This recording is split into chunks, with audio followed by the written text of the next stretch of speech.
Hello, students. Welcome in class 11th. I, Manoj Kumar Yadav, your economics teacher, going to tell you first of all the syllabus of economics. So, the code of economics is 030, and this is the present syllabus for this session 2020-21. And this syllabus is divided into two parts, that is part A and part B, and the third, that is related with the project work or practicals. So this consists of theory 80 marks and project 20 marks. Part A, that is related with the statics for economics. You have also understand few concepts which we have already learnt in class 10th, related with the collection, organization and presentation of data, mean, median, mode. So the part A is consist of 3 chapters, total of 40 marks, which includes the introduction and collection, organization and presentation of data, 13 marks, and the statistical tools and their interpretation of 27 marks. So this is 40 marks. The part B is related with the introductory of microeconomics. In this part, we are going to learn the different microeconomics variables which affect our demand and supply, the consumer equilibrium and demand, producer behavior and supply, types of markets, and how the price determined in different markets. So this is of 40 marks, and the 20 marks constitute the project or practical works, and you have to clear separately the theory and practical. You will only treated as pass in class 11th only when you clear the theory separate and practical separately. ठीक है, दोनों को मिला के पास नहीं होगा. 11th में आपको थ्योरी अलग पास करनी होगी. Out of 80 you will get the minimum percentage of 33%, और आपको प्रोजेक्ट और प्रैक्टिकल में अलग से पास होना होता है. ठीक है, so this is the syllabus. Now today I am going to start with the statics part, because you all aware some part of the statics and you have already learned in class 10th also. So I am going through the statics part. So dear student, as per the introduction part, after studying this chapter you are able to know what the subject of economic is about. ठीक है, ये economics किससे related है, किसके बारे में economics हमें बताती है. You also understand how economics is linked with the study of economic activities in consumption, production and distribution. ठीक है, कंजम्पशन क्या है, प्रोडक्शन क्या है, डिस्ट्रीब्यूशन क्या है, और इकोनॉमिक एक्टिविटी कैसे इससे रिलेटेड है, लिंक्ड है. Then you also understand why knowledge of statistics can help in describing consumption, production and distribution, because in the later part we also understand what is statistics and how it is helpful in describing consumption को कैसे हम describe करेंगे with the help of numerical facts, production, distribution को हम कैसे दिखाएंगे.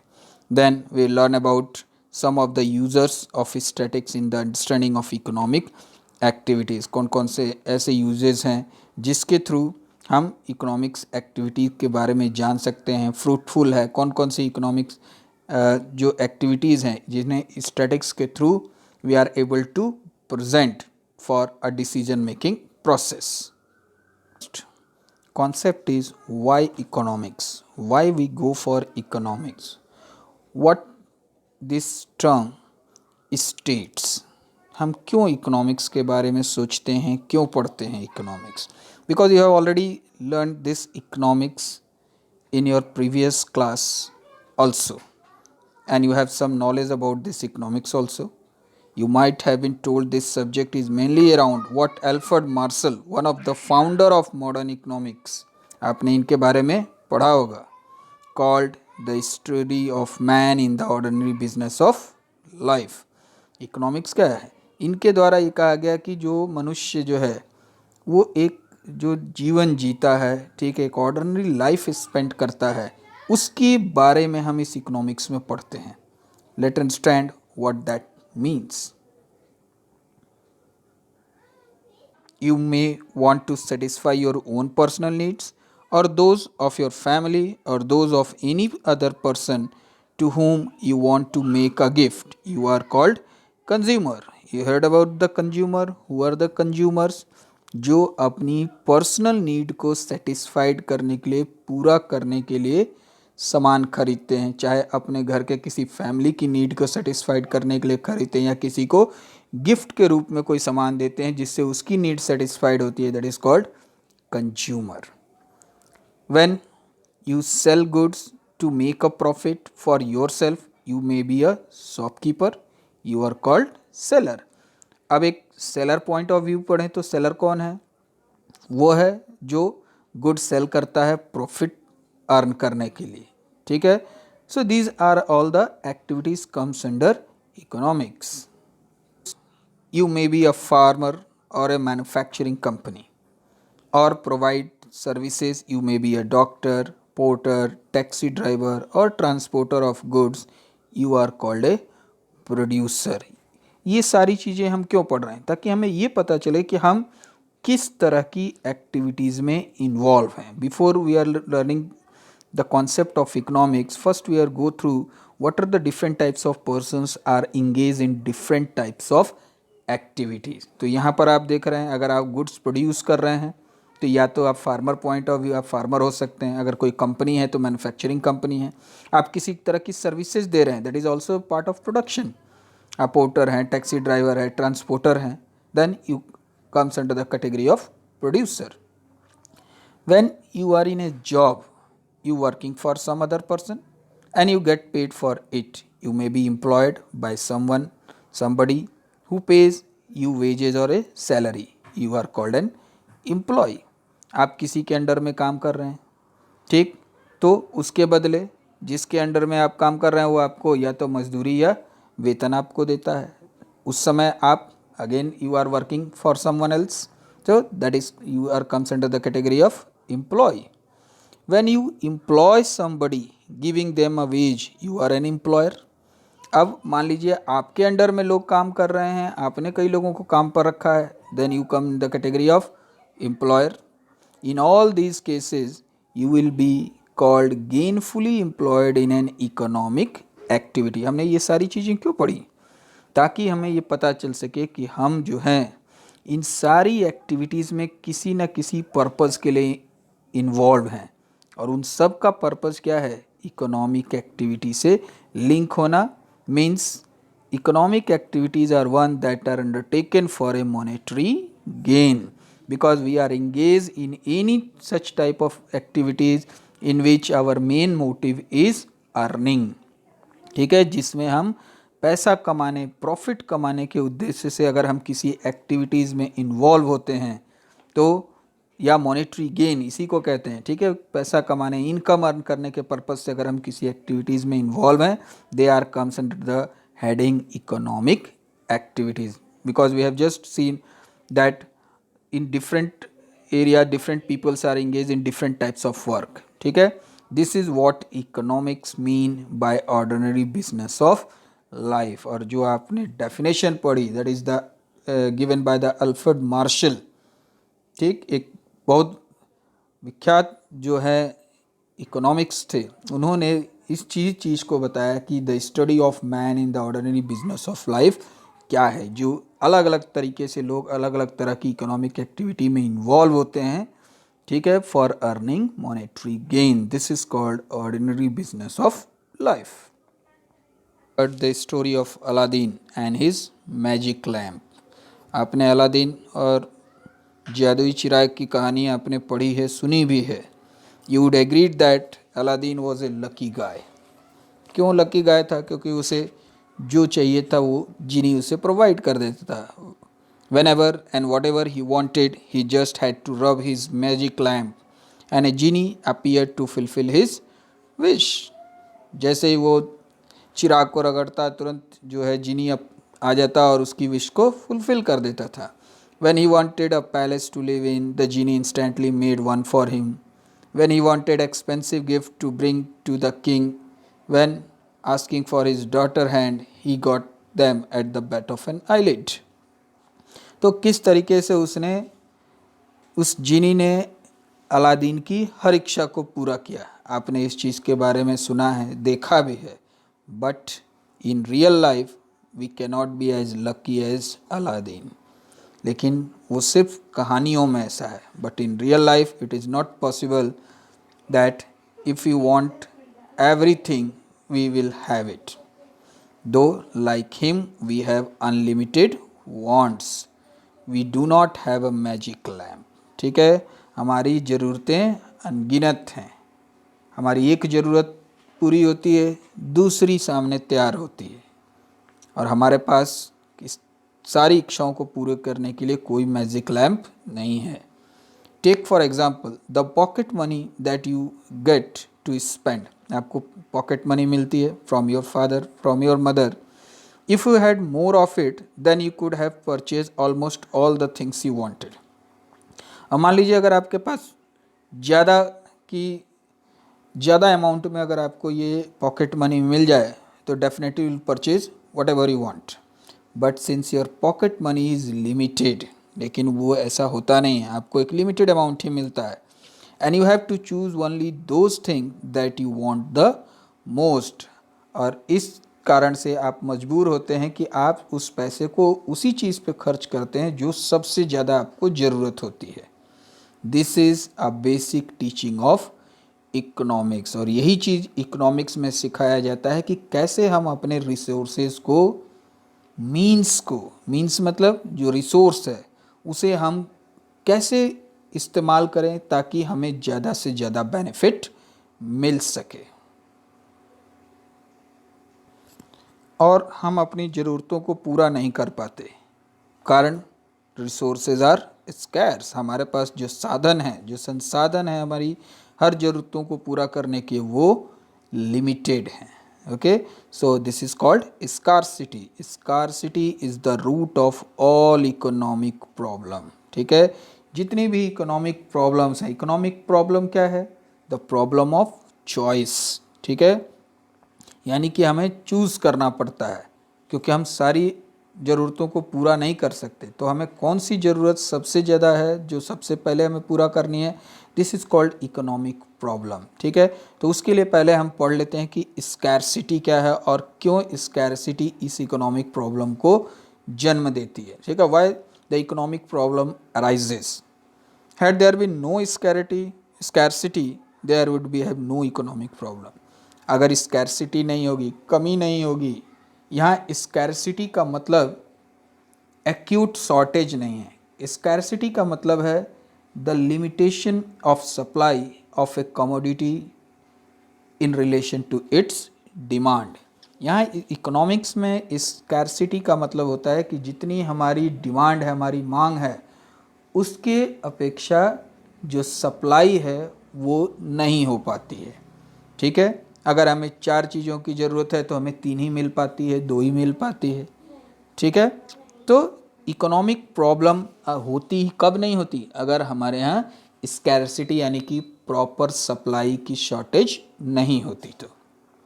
And you would not have studied economics either. और अगर ये चीज़ नहीं होता तो आपको इकोनॉमिक्स पढ़ने की भी ज़रूरत नहीं पड़ती। In our daily life we face various forms of scarcity. और रोज़मर्रा की ज़िंदगी में हम अलग अलग तरह की जो कमी है, स्कैरसिटी है, सप्लाई है, हम देखते हैं कि किस किस चीज़ों की कमी हो रही है। The long queue at railway booking counter, crowded buses and trains, shortage of essential commodities, the rush to get a ticket to watch a new film etcetera, these are the example of scarcity. आप देखते हैं railway reservation कराने जाते हैं, seat ही नहीं, जितनी demand है उसके हिसाब से उतनी सीट्स अवेलेबल नहीं हैं। बसेज अवेलेबल नहीं हैं। सो क्या है, हमारी डिमांड जो है वो ज़्यादा है और उस डिमांड को प्रोवाइड करने के लिए जो रिसोर्सेज हैं उनकी सप्लाई कम है। All are manifestation of scarcity. We face scarcity because the things that satisfy our wants are limited in availability. ठीक है, यानी कि जितने भी हमारे पास अवेलेबल रिसोर्सेज हैं, ठीक, जो हमारी ज़रूरतों को पूरा कर सकते हैं, उनकी कमी है। Can you think of some more instances of scarcity? क्या आप और स्कैरसिटी के एग्जांपल्स दे सकते हैं? और इकोनॉमिक प्रॉब्लम राइज होने का एक और सबसे बड़ा कारण यह है कि जो भी रिसोर्सेज हमारे पास अवेलेबल हैं उनका अल्टरनेटिव यूज़ है। The resources which have they are put to alternative use, यानी कि उसको हम अलग अलग जगह पर यूज़ कर सकते हैं। इसलिए वहाँ पर हमें चॉइस करनी पड़ती है कि हम उस पर्टिकुलर रिसोर्स को किस जगह पर लगाएं, खर्च करें, उपयोग करें, ताकि हमें मैक्सिमम सेटिस्फैक्शन मिल सके। The resources which the producers have are limited and also have alternative usages. Take the case of food that you eat every day, it satisfied your want of nourishment. ठीक है, जो खाना आप खाते हैं इससे आपकी ज़रूरत पूरी होती है। Farmers employed in agriculture raise crop that produce your food. At any point of time, the resources in agriculture like land, labor, water, fertilizers, etc. are given. All these resources have alternative uses. चाहे वो land हो, labour हो, water हो, fertilisers हो, इसका उपयोग अलग अलग जगह पर है। ज़रूरी नहीं कि इनका उपयोग सिर्फ क्रॉप प्रोड्यूस करने में ही लगता हो, नॉन फार्मिंग एक्टिविटी में भी इनका उपयोग किया जाता है। तो इसे कहते हैं अल्टरनेटिव यूजेज। मतलब जो हमारे पास संसाधन हैं, रिसोर्सेज हैं, उनको हम कई जगह पर उपयोग कर सकते हैं।